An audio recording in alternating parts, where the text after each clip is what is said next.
All right, so we are recording. So just so you know, and I want to make sure that I've got this, and I will upload the video so that you guys can reference it again if you need to. Um, when you are doing your poetry folder project, and I'm sorry I don't have a fancier name for that, but that was about as good as it gets.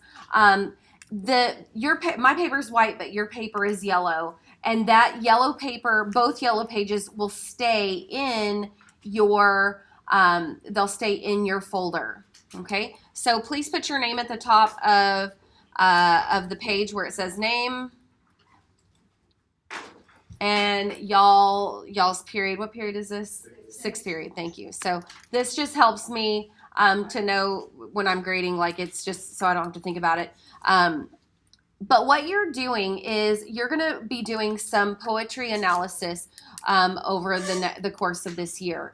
And sometimes I'll assign you things to or poems to analyze. Sometimes it'll be something um, that I let you choose. This is directly related to something that you'll be doing next year when you're in AP, when you're doing literature and composition. And so one of the things that Ms. Sines says that is generally an area of weakness for her students is poetry analysis. And so that's what we're working on now. If it's not your plan to go into AP next year, that's fine. This can't hurt you. All right. So if you look, it says, first of all, put your MLA heading in the top left-hand corner of the first page and your last name and page number on every page. So you guys are going to be working on eating poetry today, and that's going to be your first page. Now, clearly there isn't a whole lot of room to put your heading in the top left-hand corner. Give it your best shot, even if that means you have to start a little to the side. So you put your first and last name. If I'm doing it, you're doing it. All right, so this is actually the student name. Don't put my name, please put your name. But then you put your teacher's name, and that's me.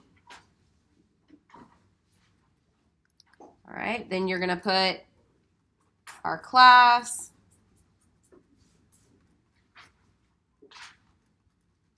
And your period number, and then we'll put the date. Usually I say put the date due on it, but I don't really care. So it's the 3rd of September. And if you've already got your heading on this, it's okay. If it says August, I'm okay with that. There you go. And then of course you remember you put your last name on each page. So not my last name, but your last name.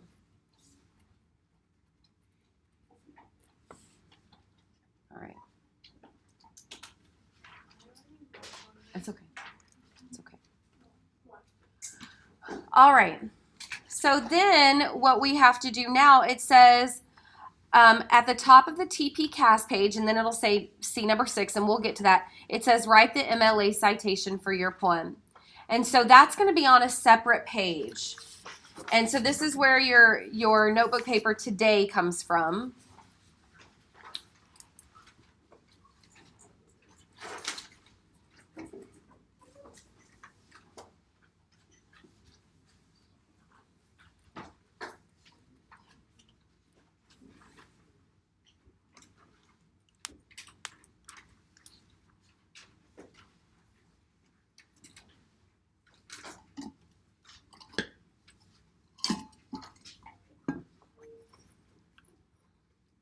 All right. So it's like I said, it says write the MLA citation for your poem, and this poem came from the Poetry Foundation website. So we'll work through how to do that citation here in a second. But what's going to go first? What always goes first if you've got it on when you're writing your MLA citation? What's always going to go first? The author's last name. So you're going to write Strand, comma Mark. Where? We write it under TP Cast? Yep, under TP Cast.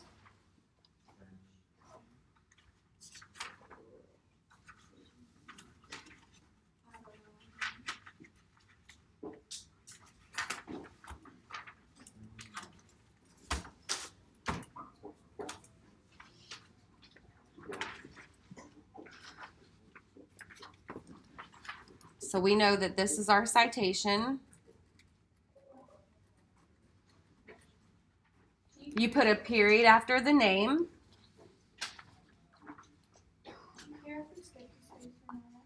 On what? Oh, here? No, I don't care. So then the next thing that you're going to do is you're going to put the title of the article or the web page. And what do we know that this is the title of? Nope. What's the name of the poem? Eating Poetry. There you go.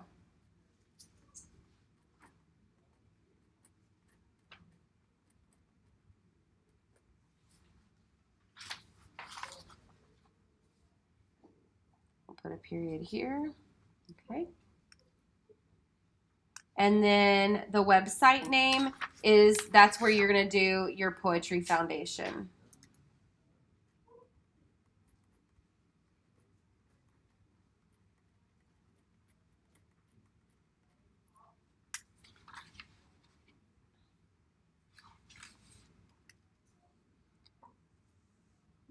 And this poem, it says, was written in 1979. This actually tells us something else. In fact, we probably need to fix this, and this is my mistake. So we're going to do like a little caret in there, and we're going to write from selected poems.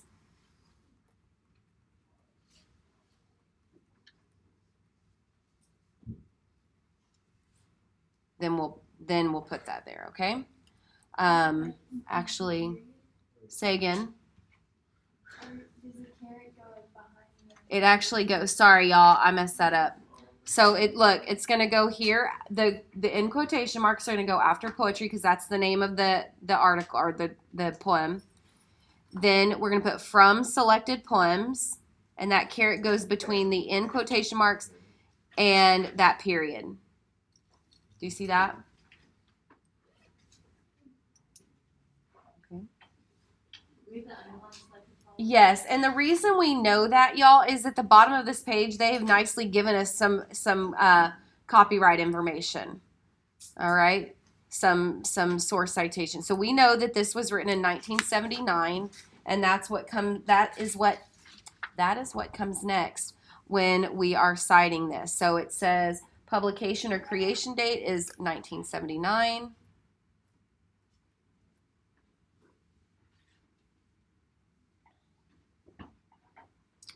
And it wants a URL. So make yourself a note that on this assignment, okay, so what we're doing right now by hand, you're actually going to do this on the computer later, okay? So, all right, so just make yourself a note. And so we're just going to do Poetry Foundation.org.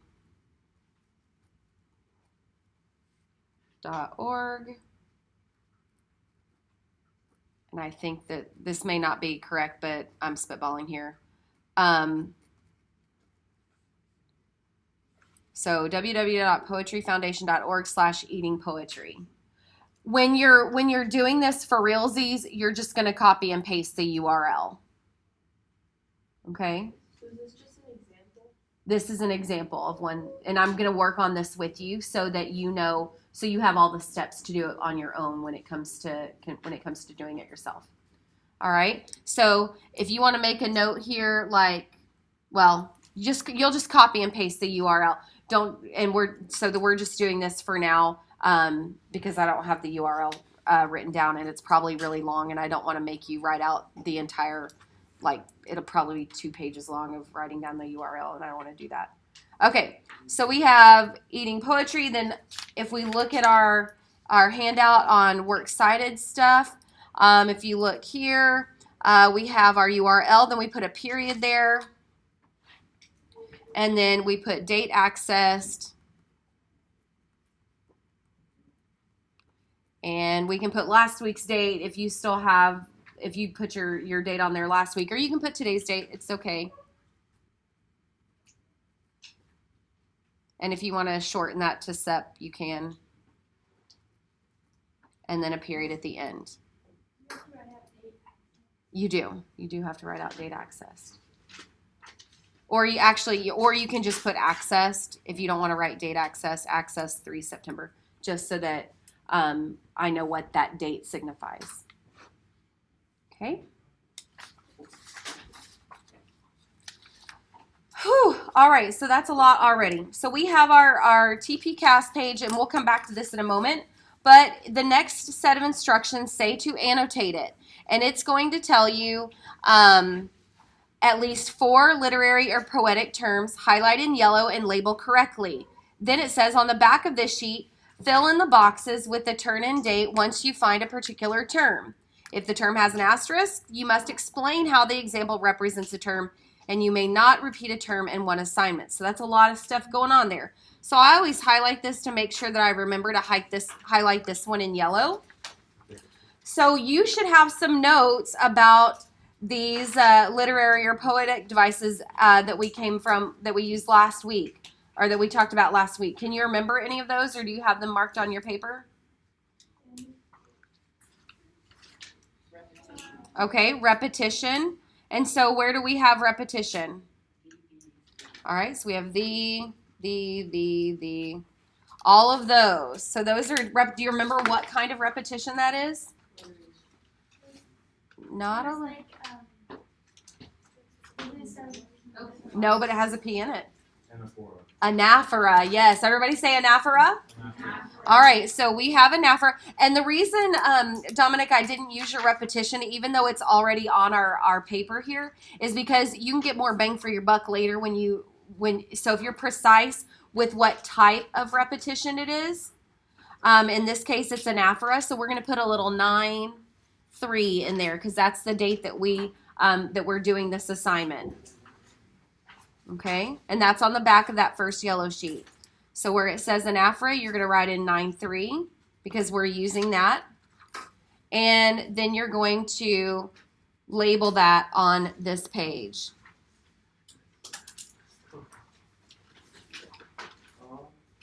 Okay. So you have anaphora here. And then you have that repetition here. Or anaphora again, where you highlighted it. All right, so does everybody see that? Does everybody see what I've done there? Okay. No, not necessarily. I prefer it when you do this yourself that you do it in pen, because it's easier for me to read. Sometimes the pencil gets really smeared and it's hard to see. Even if you have to mark something out, I'm okay with that. I'd rather have a cross out than I'd really rather have a cross out than a bunch of smudgy pencil. If I wrote 9-3 in the wrong one, should I just cross it out? Yes, get yourself some white out, because here's the thing with these boxes, you can only use them twice, right? So you got to make sure that you have them that you have it done. So what other types of literary or poetic devices do y'all remember that we found last week? Did you write it down? There was alliteration. Alliteration where? Blonde legs burn like brush. So you're going to highlight that phrase, and that's going to be alliteration. Are you allowed to use the same phrase for two different? Yes. So what would you use that for? A simile. Okay, so you could do alliteration and simile. So we have those, the comparison and the alliteration. So we're going to come up here to alliteration, and we're going to put in 9-3. And for simile, you're also going to put in 9-3.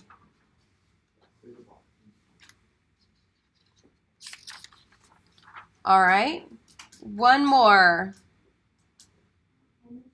Imagery. So where would we mark that? Oh, that's a good one. Ink runs from the corners of my mouth.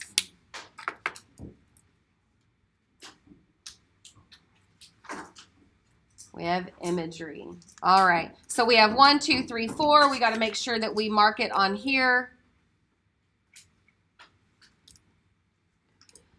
Okay.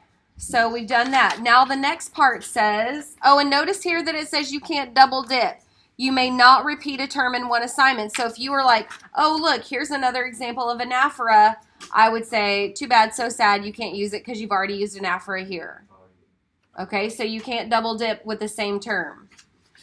All right, the next thing it says is find 3 grammar devices, highlight in pink and label correctly. So highlight in pink. And notice all of the choices that you have for the different grammar structures. This is hearkening back to your, what did they call it, DGP days that y'all loved so much. So, you know, we can start, what kind of sentences did we say that these were? Okay, so so then you would write, highlight, give me an example of a simple sentence. I'm a new man. Where are we? I am a new man. So you're going to do simple sentence. And you can just do like that if you want to abbreviate so that I know what's what. Again, mark down what it is. All right, give me another example. Okay, so that's also a declarative sentence, or if you wanted to highlight another sentence, you could, but it's also declarative.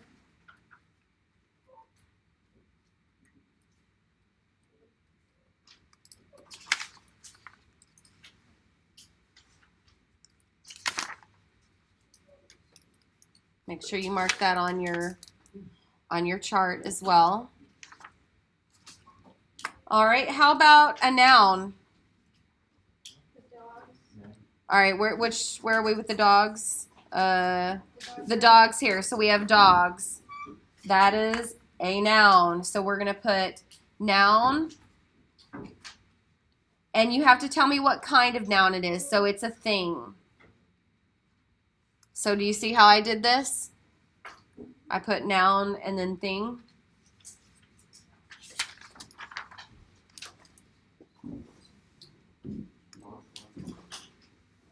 All right, let's finish up the grammar. Oh, we've already done all 3 of our grammar devices. All right, then the next thing it says to find is 2 challenging words. Highlight those in green. Now, for a poem like this, it may not have it, so you're just going to have to find the word that you think is the most challenging. So maybe, let's see, like bookish, there you go. So maybe you look up the word, and you're going to have to look up the word bookish and define it. Okay? And then maybe you pick like stamp, since there's multiple meanings of that word. And, you know, whatever you do. So now you have to write the definition. All right? Let me find my telephono here.